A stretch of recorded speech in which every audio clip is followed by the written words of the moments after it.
Assalamualaikum warahmatullahi wabarakatuh. Perkenalkan, nama saya Andi Nurfadila Aisyah Gunawan dari Universitas Cokro Aminoto Palopo, Fakultas Komputer, Program Studi Teknik Informatika. Di sini saya akan mempresentasikan hasil artikel saya yang berjudul Studi Geomorfologi dan Pemantauan Abrasi di Wilayah Kelurahan Pontap, Kecamatan Waret Timur, Kota Palopo. Adapun latar belakangnya yaitu kasus abrasi dan erupsi yang terjadi di pantai Kelurahan Pontap, Kota Palopo merupakan salah satu contoh dari akibat pemanasan global dan perubahan iklim yang saat ini sedang berlangsung. Abrasi dan erupsi yang terjadi di pantai ini telah menjadikan panjang bibir pantai. Perubahan garis pantai ini sebenarnya sudah terjadi sejak tahun dahulu, namun kecepatannya tidaklah seperti sekarang ini. Bukan hanya terjadi sedimensi, tetapi juga terjadi abrasi dan banjir yang setiap tahun terjadi akibat pengerok, sehingga kualitas lingkungan pantai Tanjung Ringgit semakin menurun.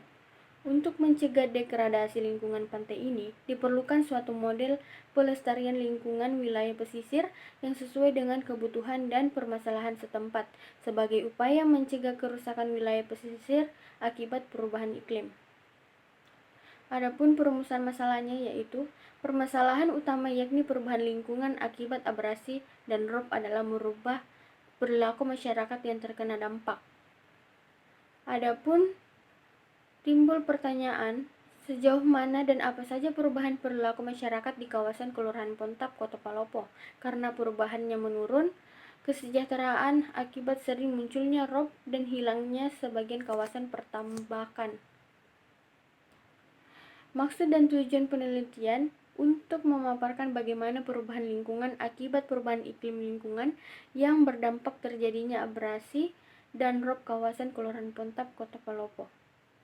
Adapun penelitian ini bertujuan untuk yang pertama menggali respon dan upaya yang dilakukan masyarakat setempat dalam menghadapi penurunan kualitas lingkungan pantai sebagai akibat perubahan iklim. Dan yang kedua, membuat model empiris pelestarian lingkungan wilayah pesisir berbasis masyarakat dan menghadapi dampak perubahan iklim sesuai dengan permasalahan setempat. Yang keempat, manfaat penelitian. Manfaat utama yang bisa didapatkan dari penelitian ini adalah agar masyarakat di pesisir Kota Palopo dapat mengetahui perubahan iklim lingkungan akibat abrasi dan rob yang mempengaruhi perilaku masyarakat terhadap abrasi dan rob yang berkurang pendapatan. Perubahan solusi sehingga dapat menyusun strategi yang tepat bagi masyarakat agar tetap bisa berpotensi memanfaatkan lahan atau sumber daya alam yang di sekitar pantai atau pesisir Kelurahan Pontap, Kota Palopo. Adapun metode penelitiannya yaitu pengumpulan data dilaksanakan dengan menggunakan instrumen sebagai pedoman wawancara mendalam atau in-depth interview, observasi langsung dan dokumentasi. Sumber informasi penelitian meliputi warga masyarakat, tokoh masyarakat, dan aparat pemerintah.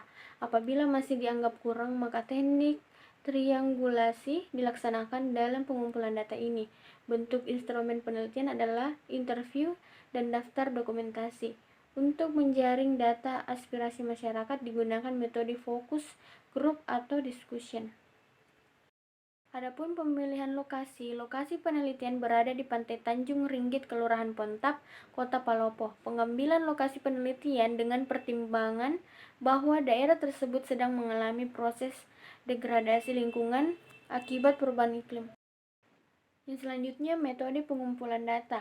Yang pertama, kita memakai data sekunder dan data primer. Selanjutnya, hasil penelitian dan pembahasan. Permukiman di wilayah tersebut juga sudah terancam terkena abrasi, apalagi dengan semakin tinggi rob yang terjadi di daerah tersebut, maka semakin parah akibat yang ditimbulkan oleh gabungan antara abrasi dan rob.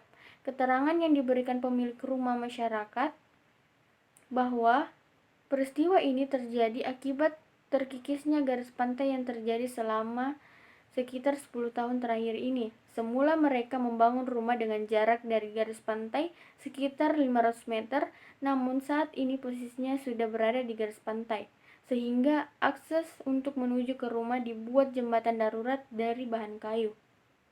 Yang ketiga, penempatan petugas lapangan haruslah tepat orang dan tepat tempat. Sekian hasil presentasi artikel saya, kurang lebihnya mohon dimaafkan. Assalamualaikum warahmatullahi wabarakatuh.